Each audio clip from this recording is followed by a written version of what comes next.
मेरा नाम कविता है। मैं एक बड़ी कंपनी में नौकरी करती हूँ। मेरे ऑफिस में ही मुझे एक मोहित नाम के लड़के से प्यार हो जाता है। हम दोनों पहली ही कुछ मुलाकातों में एक दूसरे से प्यार करने लगते हैं और लगभग 2 साल की डेटिंग के बाद हम दोनों ने शादी करने का फैसला ले लिया। मुझे नहीं पता था कि मेरे परिवार वाले इस रिश्ते को मानेंगे या नहीं। मैंने घर वालों को मोहित के बारे में बताया तो भी आसानी से शादी के लिए मान गए। मैंने तो सोचा था कि बहुत मुश्किल होगा उन्हें मनाना, लेकिन मैं खुश थी कि वे आसानी से मान गए। मोहित के घर वालों को भी हमारी शादी से कोई प्रॉब्लम नहीं थी। हम दोनों अच्छा कमाते हैं और अच्छी नौकरी भी करते हैं और एक ही ऑफिस में काम भी करते हैं, तो किसी को कोई ऐतराज़ नहीं हुआ। जल्द ही हमारी शादी हो जाती है। हम दोनों ने उसी शहर में एक बड़ा फ्लैट ले लिया। हम दोनों ही वर्किंग थे, इसीलिए हमने घर में काम करने के लिए एक नौकरानी रखी। उसका नाम रानी था। पहली बार हमने उसका नाम सुना तो हमें लगा कि हम अपने घर के लिए नौकरानी नहीं, रानी ला रहे हैं, लेकिन बाद में हमें पता चला कि उसका नाम ही रानी है। वो एक गरीब औरत है। उसकी उम्र करीब 40 साल की है। मैंने उसे सारा काम समझा दिया था।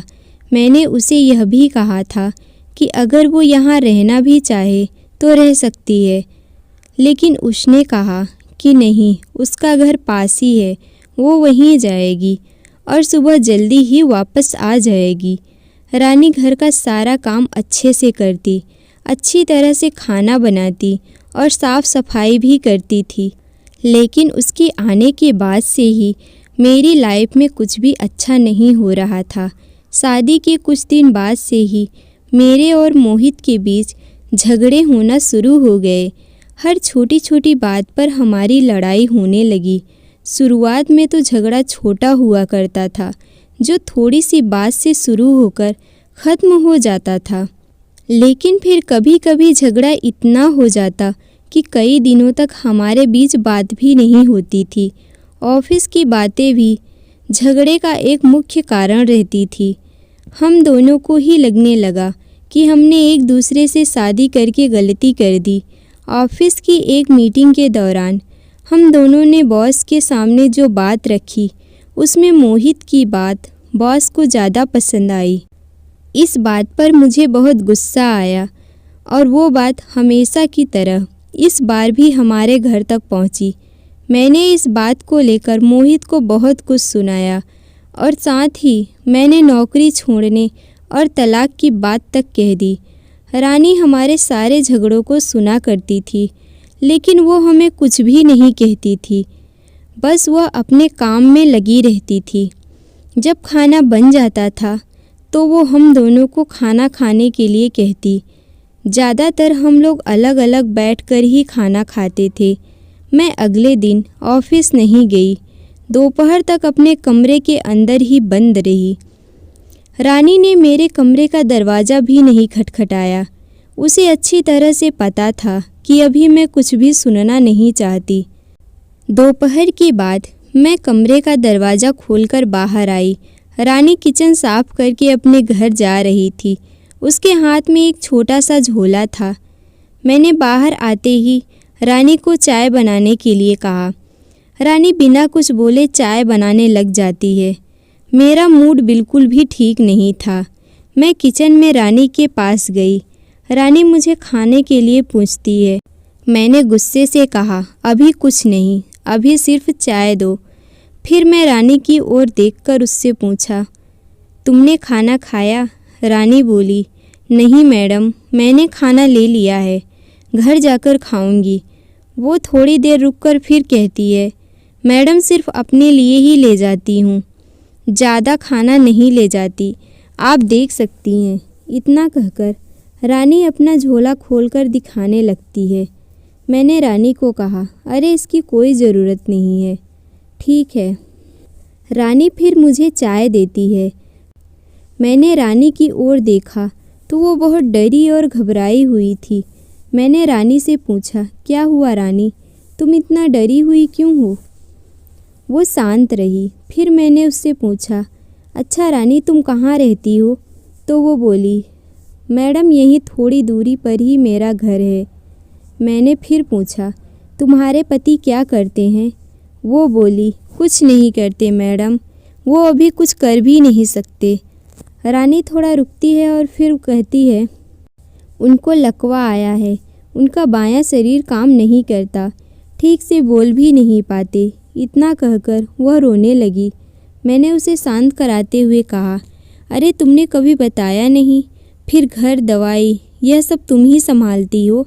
रानी बोली, हाँ मैडम, मेरे 2 बच्चे हैं, छोटे से स्कूल में पढ़ने जाते हैं, लेकिन मैं चाहती हूँ कि वो पढ़ाई करे। हमेशा से उनके खाने के बाद मेरे खाने की आदत है, इसीलिए पहले उनको खिलाऊंगी फिर मैं खाऊंगी। इसीलिए सुबह शाम का खाना मैं घर ले जाती हूँ।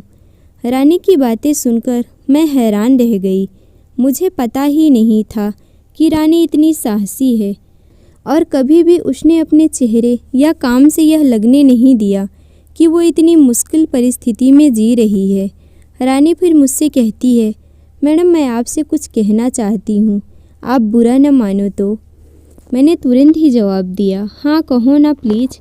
वो बोली, मैडम अभी हमारे पास जो होता है हमें उसकी कद्र नहीं होती है।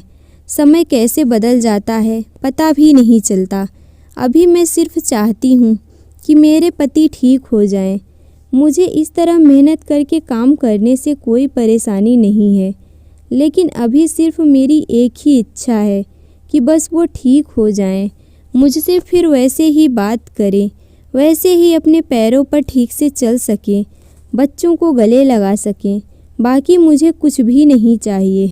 रानी अपनी बात ठीक से समझा नहीं पा रही थी, लेकिन मैं समझ रही थी कि वो क्या कहना चाहती है। उसकी बातों को सुनकर मुझे रोना आ गया।